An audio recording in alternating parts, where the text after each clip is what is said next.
Okay, hey everybody, it's Eric Schwartzman, and I am here with Jeremy Notzelman, and he is the owner of a company called Press Advantage, and they are a press release distributor. I've distributed press releases with them before. Now, for those of you that are listening that know me from my PR days, you could use Jeremy's platform to distribute a press release for PR, but that's not what we're going to be talking about today. We're going to be talking about using a press release distribution circuit to get backlinks that could increase your search rank, because part of the way that Google decides how to rank websites is based on the other sites that are linking to them. And so we're going to kind of dive into that. We're going to look over some press releases that have been picked up by third-party sites. And Jeremy is really knowledgeable about this. He's going to help us analyze them and kind of figure out what's a good backlink, what's a bad backlink, how many links should you have in a press release, what should the anchor text be, that type of thing. So Jeremy, welcome. Thank you. I appreciate your time. Yeah, so let's start with, I guess, with backlinks that come from a press release. What should we look for? And maybe you could kind of show us a few press release pickups and maybe kind of analyze them, talk through, whether or not you think it's a good pickup or a bad pickup, how it could be better, that type of thing. Yeah, so foundationally, press releases from an SEO perspective help you in a couple of different ways, and backlinks is certainly the most obvious one. And we'll look at a few examples here in a second. The other two areas where it really helps as well is with your helping build your brand in search engine eyes. In Google parlance, that's entities and that sort of thing. And press releases also, when paired with JSON schema, which is a markup language that various search engines can parse, that will use that to really tie everything that you do under your brand together into one big giant brand network that Google calls the knowledge graph. And so press releases are a great way to borrow the authority of news sites that not just for backlinks, but also for this other branding and knowledge graph purposes, because Google now looks at brand as a major ranking signal as well. And that's one thing that you're not necessarily going to get from a lot of other types of backlinks, because they don't let you include some of those brand signals to Google like a press release will. So and just if I can stop you for a second, for those people that are from the PR world and not the SEO world, when he says entity, he's talking about a term for which there's a machine readable identifier on the internet, like a Wikipedia article, or there are other references as well. And then when he says brand search or brand, he means people actually searching for your brand name. And originally, like in the old days of SEO, we used to think, well, we don't want people searching for our name, because if they're searching for our name, we don't need to SEO us. They already know, Google will be able to find us. So we're not trying to address that in our search engine optimization. We want to go for unbranded keywords in the category in which we compete, where they don't know who we are. That way, if they search flower delivery and they find us, then hey, they found our flower shop without knowing the name of our flower store. But what you're really saying is something different. You're saying that Google is actually looking for people that are searching brand names and maybe brand names plus the category. And in parlance of SEO, that's called an exact match. So if you wanted to rank for flower shop is your exact match. If you wanted to rank for your brand and flower shop, it would be the name of your flower shop and then flower shop. And what I guess you're saying is that Google's actually listening for people that are searching for a brand. Yeah, absolutely. We'll talk about that in a little bit when we go over, Okay, I didn't mean to steal your thunder. Like that. No, that's totally fine. Okay. It is really important, though, to recognize that Google has over the last 4 or 5 years has really shifted to a very brand heavy algorithm. It continues to use backlinks as the foundation, so we can't back off on backlinks at all. But what we do have to do is make sure that we have a coherent branding focus. And what that will do is, for example, take an e-commerce brand, for example, and they may have 300 different products, and it's hard to build backlinks to all of these different products and focus on all of these different product pages. But if you are brand heavy, that's going to essentially lift all of those pages up along with the brand. So it really helps for e-com and for service businesses that have broad a broad service footprint, that sort of thing. But brand is now should be considered table stakes when it comes to any sort of SEO strategy. As backlinks and brand are absolutely critical. You have to have them. And so I guess what you're saying is, like, if you look in on a Google Search Console report, you want to see that people are getting there not just for unbranded keywords, but for branded keywords too. Would that be Absolutely. an indicator that you're covering your base from a brand standpoint? Absolutely. And there's other ways that you can kind of look and see what Google thinks about your brand, that lets you know if you're on point. But that's a great way to find it is by checking in Search Console and in your analytics platforms to see how much branded search you're going to get. Cool. Well, let's dive into backlinks and like a good backlink, a good press release backlink from a bad press release backlink. And Jeremy's going to share his screen so we can actually see some of these pickups. So, okay, so let me just set the stage on this. So this is a press release that I did, and I was at the time doing some affiliate work for, what was it called? IMG, Internet Marketing Gold, which was a collection of SEO related training courses. And so I was trying to rank for this keyword SEO training courses, which you see in the bottom of the screen. If you could just hover your cursor over that, and it's in blue. And so, that link, if you click on it, it's been redirected, but just click on it for a second. I'm no longer doing the affiliate stuff, so I've redirected it to a course of mine on Udemy. But that's a pickup from a press release I wrote. So good pickup, bad pickup. What do you think? So this is an example of one of those default pickups that you're going to find, and maybe just a little bit of background on how this industry works at a very high level. You have pickup websites like this. You have networks that contain one or more of these sites, and then you have distributors that have contracts with these networks to publish articles. You can break down those distributors into kind of tier 1, tier 2, tier 3, where tier 1 distributors like us or a PR Web or a PR Newswire, they have direct relationships with these networks. And so you can see here it has our brand in there, to show that yes, that's the wire that it came in through. And then you have tier 2, which is people that sell tier 1 distribution. So many of my quote unquote competitors actually resell my distribution anyways. And that's fairly common because it's much easier to find somebody like me than to go out and spend, all of the time and effort to build the relationships to have 15, 20 different upstream distribution networks, which we've been developing since 2013. So you can imagine how hard it would be for somebody to come in, today and hit the ground running without leverage, reselling somebody like me. And then you have kind of the tier 3. Those are the people that are going to market on Fiverr or other gig marketplaces, stuff like that. And they'll typically just resell a tier 2 or tier 1 provider and focus on just selling one-offs. One of the things that you will always see marketed pretty much everywhere is the ability to have these Fox, CBS, NBC logos on your website, and that's because of what a site like this, what I call the logo sites, because once you send it out, for example, now you can say as seen on Fox. Now the value of that compared to what it once was 10 years ago, probably not quite so high. People kind of see that everywhere. I don't personally use it in my marketing because I don't think it's particularly valuable, but there's a lot of people that do, and it really draws some attention in the press release sales process, and so people will market on these. Now that said, they are good. Just if I can, just to make a comment.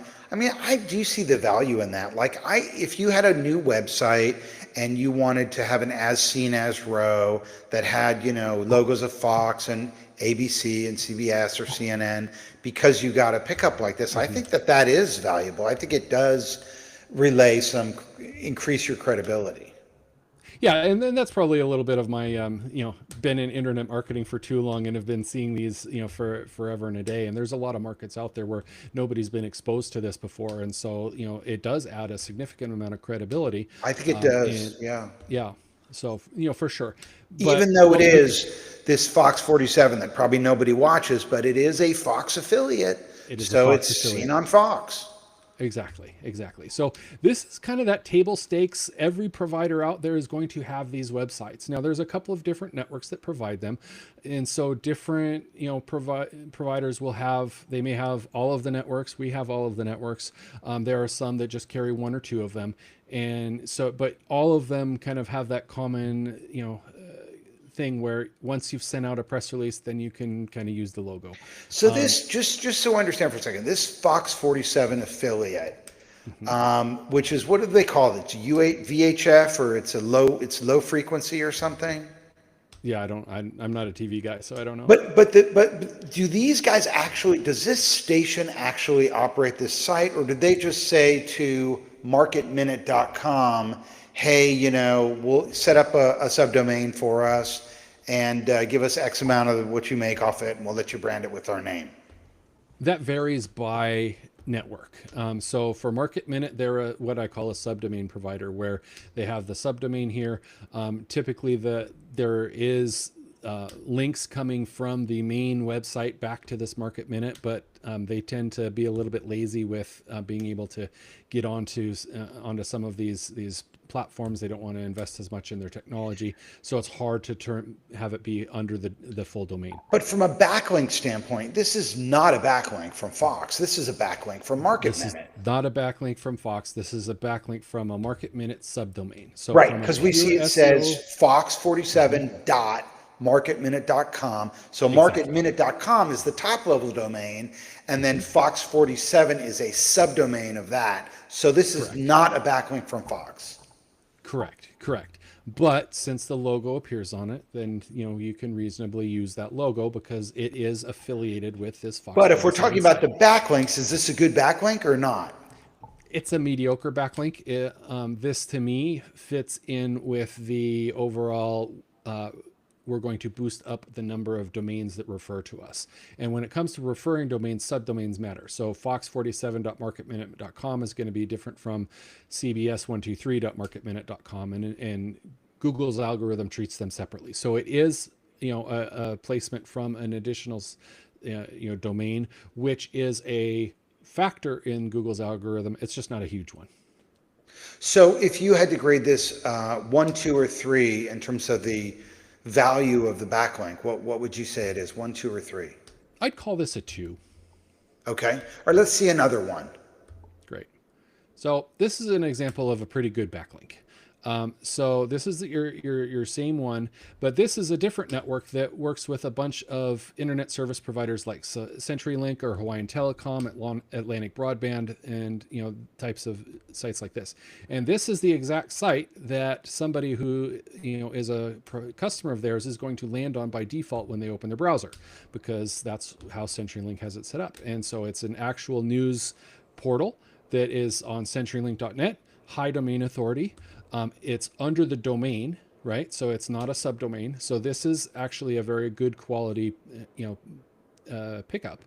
Same link, same content, obviously. Now you'll note here that their formatting of the image is different from the formatting of the image here. It's just because every pickup outlet controls the content display. So it will treat the content differently depending on, which outlet it is. But this is an example of, to me, a good quality. So this good is a quality one. pickup. This would be, yeah, maybe a 1.5. One Okay. to me would be reserved for real, kind of what we call our premium platform. Okay. Shall we see one of those? Sure, we could see one of those. That would be this one right here. So it's on Yahoo Finance, same one. I will point out that this goes out under Globe Newswire, and Right, this is right, a right. really And now they interesting were thing. bought. They're owned by NASDAQ, right? No, that they were, and then they got Okay. bought again, and then they got bought again, and they are on their third or fourth acquisition since Tell then. us who bought them from NASDAQ.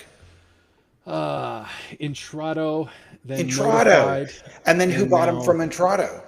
Notified, and Notified then is Intrado. Same yeah, company. they just renamed it, and then Yeah. they just have another either rebrand or minor acquisition that just happened a month or two ago as well. So they What's that tend called? to cycle through. I don't remember off the top of Because my head. folks in my world, in the PR world, they know all these guys Yep, because yep, Notified is like a PR suite of tools. yep, yep. It's a great suite of tools. It's just not very relevant for me. So So Globe. So basically, this is extended distribution through Globe. yeah, and the reason why we had to do that is just because of Yahoo. And Yahoo has been a little curmudgeonly over the years. Like I said, we've been doing this since 2013, and even back then, they would not let any new distribution wires enter into their ecosystem. And so, if you wanted to distribute into Yahoo, you had to piggyback on top of someone existing. Globe is an example. PR Web, PR Newswire. Access Wire is another one who has access into it, and there's the Business Wire also. There's a few, basically the guys that are out there doing classic PR, compliance related stuff for Fortune 500 and public companies. Those players all have direct access. Anybody, even someone like me who's been in this industry for a long time, doing a lot of press releases, a lot of volume, we still have to go through one of these partners just to get onto Yahoo Finance and Yahoo.com. The rest of our premium pickups, for example, USA Today, which will be going live here in May, that's a direct relationship which we don't have to go through Globe for. So now let's sort of look at this domain here. So it's a subdomain of yahoo.com, finance.yahoo.com. I mean, I would think that that's probably a one, yeah? This is a top tier pickup. This is one of the best you can get, both, and it is actually also replicated on yahoo.com. So you get two for the price of one. And since Google treats a domain and a subdomain separately, these are both really solid backlinks to have. These are high 90s domain authority. I don't love domain authority as a metric, but it's a good conversational metric to have. In terms of the conversation we were having about 6 months ago, where Google had released those new guidelines on, trying to sort of clamp down on coupons and information that had been published without human review, there was some concern that perhaps press release content would be relegated to a subdomain that then would be somehow, protect the top level domain of the publisher from getting dinged by Google. Whatever happened with that? Was anybody ever dinged, and how did that work? How did No, that net out? absolutely. So not by Google, but different folks have taken different approaches, and so there are some publishers that just decided we were going to completely get out of the press release publication. That did happen, huh? That did absolutely In a happen. big way, like a lot of big organizations. Not a big way as far as getting completely out, but there are a number of them that took some steps that made these press releases essentially useless for SEO and branding purposes. So for us, for example, we would drop those contracts because we have a fairly high bar as to who we will maintain those contracts with. Other people, felt free to keep those, and that's certainly a decision anybody can make. But there's a lot of kind of to take it back a bit, a lot of fear, uncertainty, and doubt around what Google was going to do. Google did come out and flat out say that they consider syndicated news and syndicated press releases to be high quality content, and that they like it, and they do not consider it to be in any way, shape, or form reputational abuse or spammy or anything like that. So we feel pretty confident that Google will continue to love press releases. like I said, we've been doing this for 12 years now, and Google has always loved press releases. So this is nothing new. But this was actually in the last in 2024 was the first time they came out and actually flat out said, yes, we like syndicated news and we like syndicated press releases. And then you have another one to show us? Let's see, what do I have up here? This is an example of one that's really it's less than mediocre. This Okay. is a co-op in Nebraska somewhere. This is very much a filler page. It's good for that referring domains, that sort of thing. I would consider this to be maybe like a 2.5. Okay. The only thing worse than these sites is, to me, the private blog network type news outlets that are built just for Google cred and aren't really associated with a legitimate news outlet. I mean, these guys, they are a legitimate news outlet. They're just in a very small town in Nebraska in this case.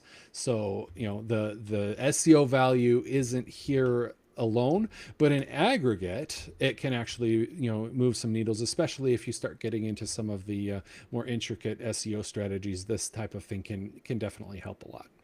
Now scroll down. Let's take a look at the anchor text and the link.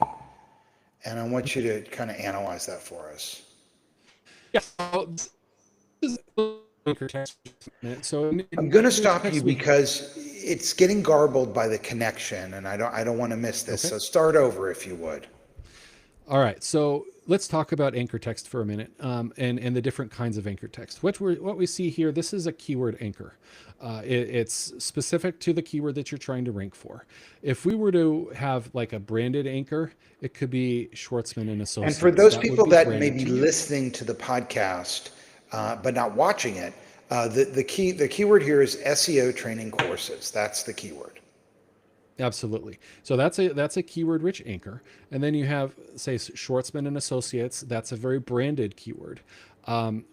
If you had to, let's say we said web and e-commerce platforms, that's more of a generic keyword. Or, company website would be an example of a generic, or learn more, or, click here. Those are all examples of generic. And then you can kind of combine them together. So you could have click here for the Schwartzman and Associates website, or SEO training courses from Schwartzman and Associates. Then you're talking about branded keyword links and branded generic links. So you can kind of mix and match here a little bit. Now, And do you like that? Like, is that what you recommend? We'll get there in just a second. Okay. So it used to be that keyword anchors like this, SEO training courses, that was the way you went. And that was kind of the recommendation that everybody would make is, let's, drive keyword relevance, and we're going to use our backlink anchors to do that. And we're going to add, make sure that it goes onto relevant sites and call it good. And then as Google shifted more towards brand, it became more and more important to do that. Oh, there we go, it refreshed. To switch your keyword anchor strategy away from pure keywords and into things that were more brand focused. And that could be strict brand with Schwartzman and Associates, or it could be even branded keywords like Schwartzman and Associates SEO training courses, that as long as it flows nicely and it sounds, like you're not trying to stuff the keywords there, then you can get some credibility. And let me just switch the screen I'm sharing in here. SEO parlance, that would be brand plus exact match, because the exact match we're trying to rank for is SEO training courses, and the brand is Schwartzman and Associates. So if it's Schwartzman and Associates SEO training courses, that's brand plus exact match. And the reason I say that is I'm not trying to pander, but it took me a long time. People said, they would say exact match, and I didn't know what they were saying. So I'm just trying to explain it to people who may be hearing it for the first time. Makes sense. So just to set the stage for these slides that I'm going to show you here in a minute, one of the things that has always been difficult for me as a marketer is, how do I present good, solid case studies for people to refer back to?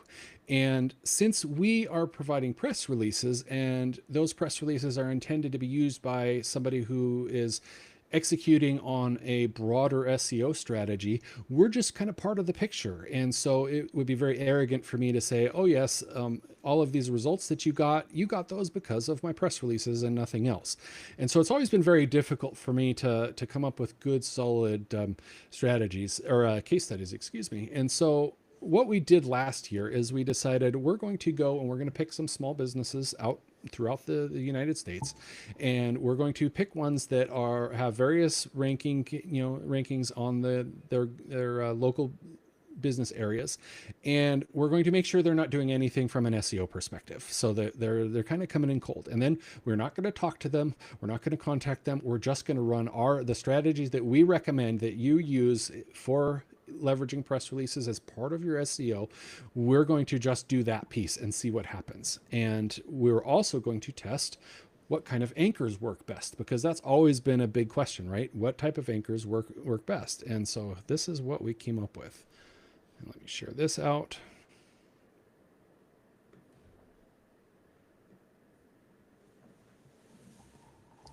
So this, across the course of 3 months, using just press releases, using the strategy that we recommend, using branded anchors. So this is where the brand was completely involved in this.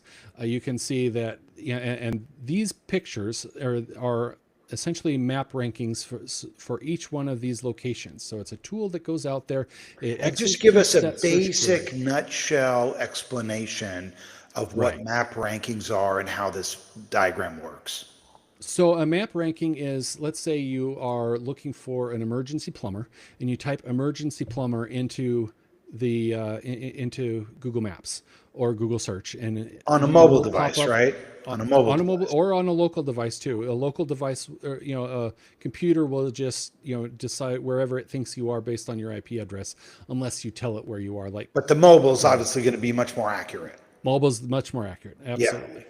And you will come up with what we call the map pack, and that is a listing of three service providers that Google thinks are the top 3 for that service. Right, and you just search this in Google, right? You didn't do anything special. You just put emergency plumber in there, and then you get a pack of 3 local businesses in the results there. Yeah. And then there's a link at the bottom that says you can click through to more, and then it shows you 10. And then you can, just like a regular search result, you can click through to the next page and the next page and the next page. Okay. And what this little map is a tool that will go out, and for where each one of these dots is, it performs the same search. It tells Google, I'm at this location and I'm looking for the emergency plumber. And then it figures out what ranking, 1 through 100, did this brand have. So in the bottom right, basically what this says in the bottom right corner, if you search, then whatever you're tracking, the company you're tracking the ranking for, they're 13. And then in the top left, they're going to rank number 30. So different, and just a couple blocks away, the ranking's going to change. Right. And so you can kind of see that where that 6 is in the left-hand picture is a pretty good rankings, but they don't have broad rankings. They once they get off their block where they are, it goes to nowhere. So you're saying you think that 6 is where the business is located? That is, because that's where they're ranked the best. The general area. Yeah. Yeah. Okay. Got it. Now, after running one of our strategies using brand as the anchor text, just brand. Okay. We just saw brand, not exact match. Just brand. Okay. Just the brand. So no keyword relevance, just the brand itself, the name of the company. So you put out the press release. It's ABC Flower Shop. ABC Flower Shop. Where does it link to in the press release? In this case, it would link to their service page on the Google Business Profile. And we would also link to a previous press release using a strategy we call press release stacking. So it wouldn't actually link to their website. It would link to their Google Business Profile. Correct. Got it. And that's like when you go to your Google Business Profile and there's the share link, you would just grab that share link and link to that? Just grab that share link. Mm-hmm. Okay. Exactly. So by linking to the Google Business Profile rather than the domain, you're basically telling Google, hey, this is a local business, and we want to increase the map ranking rather than the URL in universal search results. Yes, and one of the things that people will sometimes I either forget or nobody actually ever told them this is that when you're working with a local business, you actually have two different quote unquote websites. You have your regular, .com website and you have your Google Business Profile. When you're trying to rank in the map pack, the only one that's relevant is your Google Business Profile. Your main website is completely irrelevant. But if you're not searching in the Google Maps app and you're searching on google.com, below that map pack is regular organic search, and that's where your .com website will show up. And so when you're working with a local business, you have to address both the .com and the Google Business Profile. But of all of that, for any local business, the Google Business Profile is the most important thing because that's where the lion's share of the traffic is going to come from. Yeah. And just a note, a lot of people are saying now AI overviews are taking away a lot of the clicks. Well, I'll tell you something. When you're searching for a local business, there is no AI overview. AI overviews do not show up for local search results. Now, I was actually getting my hair cut this morning, and my barber showed me, he says I should call my hairdresser. My hairdresser said that he searched pizzas nearby in his ChatGPT app on his phone, and he did get pizza nearby. It was amazing. Now, he didn't get a map, he didn't get star ratings, he didn't get comments, he didn't get pictures, but he did get a list. So they are starting to get into that space, but they're not there yet, and certainly not for AI overviews. It's a non-starter. So if you're talking to a client or you're talking to an SEO firm and you're worried that, oh my God, I shouldn't really be worried about Google anymore because AI overview is going to take it all away. Well, it's not taking local away anytime soon. So this idea of ranking on the map still matters regardless of the growth of AI overviews and regardless of ChatGPT's service as a competing service to Google search. Absolutely. So here's another similar study that we did. This one was also with branded anchor text in a much more competitive space. This guy was already ranking reasonably well through most of this area. And what area is this that we're looking at? This is Oakland, California. Oakland. Okay, so yeah. So not a small competition area, right? Yeah. And you can see same time frame, same strategy overall. He went from the low first page to the top of the second page to solidly in the number 4 with a big chunk in that top 3. How many press releases did this take? This is 2 a month for 3 months. 2 a month for 3 months. And what does a press release cost? It depends on the volume that you're doing. At our base rate, it works out to be about $165, but most people, are doing volume that can get it much cheaper than that. Got it. So you're looking at somewhere in the neighborhood of $700-800 for this to happen. Yes. Okay. Plus, of course, writing the press release. And in terms of the press release, do you want the press release to rank? Like, does it have to rank on its own? No, it's actually a big pet peeve of mine when people talk about the press releases ranking well. The only thing that a press release should ever rank for is a branded search because it helps cement your online reputation with prospective customers. Anything other than that, if it's ranking for a keyword search or something like that, then you're not getting the full link equity through to your website. There's something wrong with the way that the linking structure is happening. There's something else going on there because all of the link equity and the link power, if you will, should flow through a press release, through the links to the target website that you're trying to rank, and not sticking there on the press release itself. And Jeremy, so at a high level, anytime that happens, I always want to look at it and say, hey, let's figure out why this is happening so we can fix the strategy. At a high level, when you talk about stacking, is that circular? Is it linear? How does that work? There's a couple different models and different people approach it in different ways, but the two that I like, I call them a press release silo and a press release cloud. A press release silo is kind of like it sounds like. It's a very vertical type of setup where you have a press release at the bottom that is the foundational press release, and that one's going to link back to the .com website. It's going to link to the Google Business Profile, and it's usually going to use a third link to a social platform or something like that, whether it's Facebook or Instagram, whatever that kind of the most relevant is for your business. And then subsequent press releases are going to link to to the next one is going to link to the foundational one. Number 3 is going to link to number 2. Number 4 is going to link to number 3. So you're basically building this tower of press releases, if you can envision how that, where the link equity flows, all of the link equity from 5 flows into number 4. And then from 4, it flows into number 3, and then into 2, and then into 1. And then all of that aggregated link equity is going to flow back through to the target websites. But So you've that's a basically site. got for each release, I would imagine you're getting the same pickups, the same links. Yes. So when you Yes. have all those same links, Google doesn't discount it and say, oh, well, it's just the same link profile, so we're going to just somehow discount the No. authority of it. No, because this is where you have to keep the difference in mind between syndicated news and press releases versus duplicate content, like you have the same blog article out there, 4 or 5 times.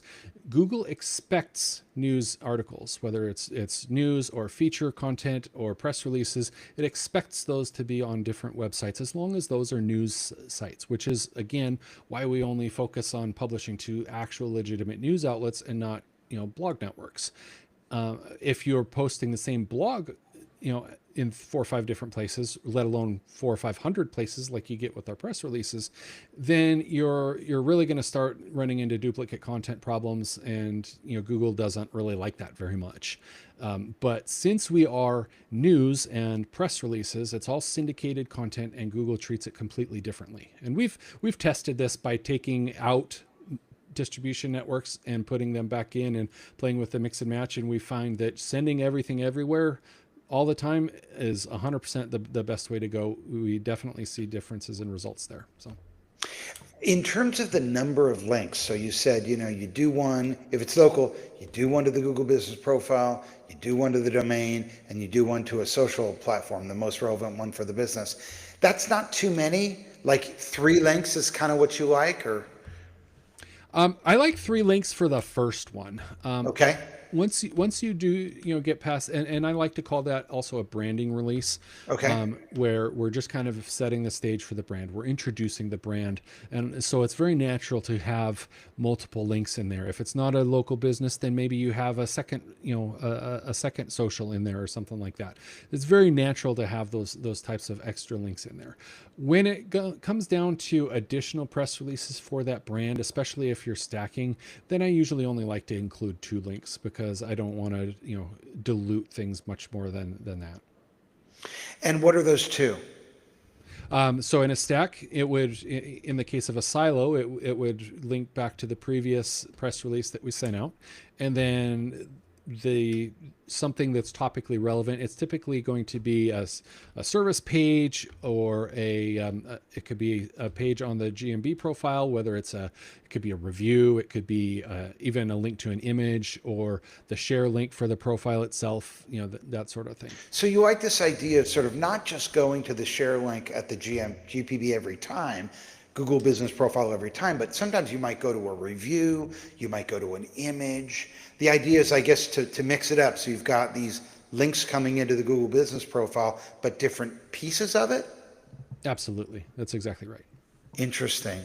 And what about these map embeds? Because you hear people say, well, you don't necessarily want to overdo it too much, because if they're pruning back their site, they being the company that picks up the press releases, they're probably going to be more likely to prune back those sites that are stuffed full of links first. So if you want it to last longer, maybe just 1, 2 links. Do you agree or disagree? No, I disagree with that. If they are going to prune, they're typically going to prune on something like a timeline. So everything that's older than 6 months, or everything that's older than 30 days in some cases. And they're generally not, or they may, for example, if a distributor has had a significant quality problem and they have not resolved that quality problem, they may take everything from that distributor, but they're not going in and looking at individual press releases and that sort of thing. That said, part of the thing that our editorial folks do is they do vet to make sure that you're not stuffing with links and that sort of thing.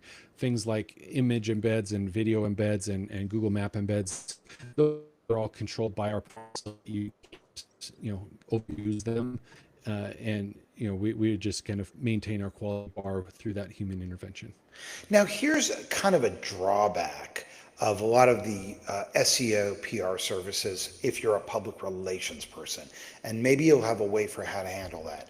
So if you're a PR person, you are announcing news at a specific time, and you're going to want to choose the day and the minute and the hour that that thing goes out. And it's really important that it go out at that time. And I know a lot of the PR services, you just sort of put in the press release and get in line, and then it goes out when it goes out. You don't actually control the day. Is that the case with you, or how does it work? No, that was actually a feature that we added from the very beginning, was to be able to embargo a press release for a certain date and time. Typically speaking, what we would tell you is make sure that you go through the entire process of content approval and everything a few days before you want it to go out, and then as part of that ordering process, you told us when to embargo it for. And so we will sit, once it's ready and approved on our end, we will sit on that press release until that exact date and time, and then it will hit the wire. And, typically within an hour or two, most of our publishing partners have picked it up. Got it. But it's not down to the minute like a PR Newswire or a Business Wire. It is down to the minute from a scheduling perspective. Unfortunately, we can't guarantee when all of our partners pick it up, but most of them pick it up very, very quickly. Well, let me ask you a question. So it's because I distributed for years with PR Newswire and Business Wire, and you give them a time, but I never actually checked if it goes out at that time. Does it? I have no idea. I've never actually tested them. I do know that when we submit things up through Globe Newswire /Intrado, they try to get it quickly, but we do see delays from time to time as to when they will actually process it. Okay, so final question, and then I know there's some stuff you want to tell us too, but final question I have is, are there any sort of red flags with a press release where you see it and you're like, oh man, that is just going to kill any chance of this thing getting any link juice for the person who's putting it out? And if so, like what are those red flags? I think the biggest problem I see is when people are using really long tail keyword anchors. If you're using short keyword anchors, you're going to be able to get away with that most of the time.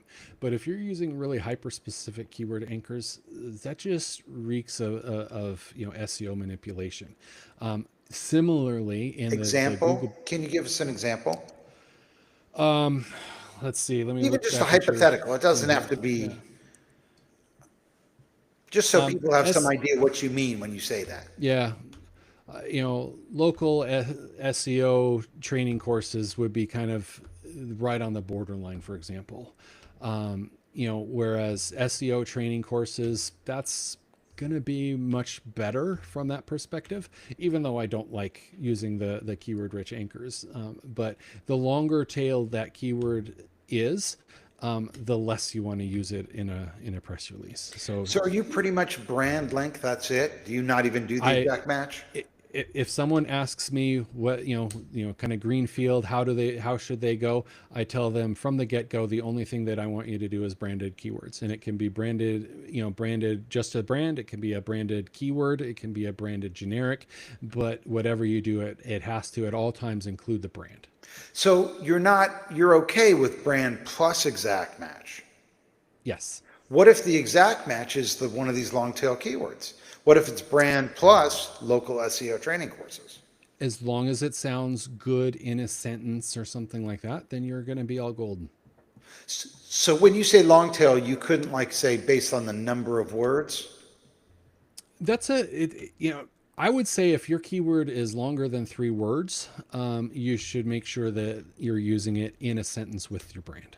Is I think the best way. 3 words. When we say 3 words, are we saying including the brand?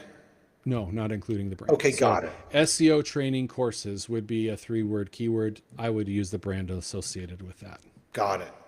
But I'm very brand heavy because I can see the results. If you look at the case studies we did, one of the things that we didn't look at was the keyword type anchors. They actually had negative results where their rankings went down, and so we definitely do not recommend that folks use that at all. On those case studies that you showed, did those press releases include map embeds? Absolutely. So it wasn't just a link to the GPP, it was a map embed as well. It had a map embed. It had a relevant image embed. And normally, if you're working with with your own clients, then I would suggest that you also have a YouTube embed.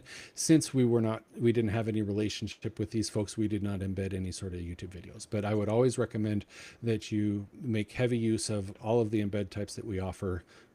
But especially the images and the videos, and if it's a local business, that map embed. Now, it is so specific and so particular, and it depends on this and that and the other. Mm-hmm. So, and we were fortunate enough to get you here for 45 minutes for this briefing.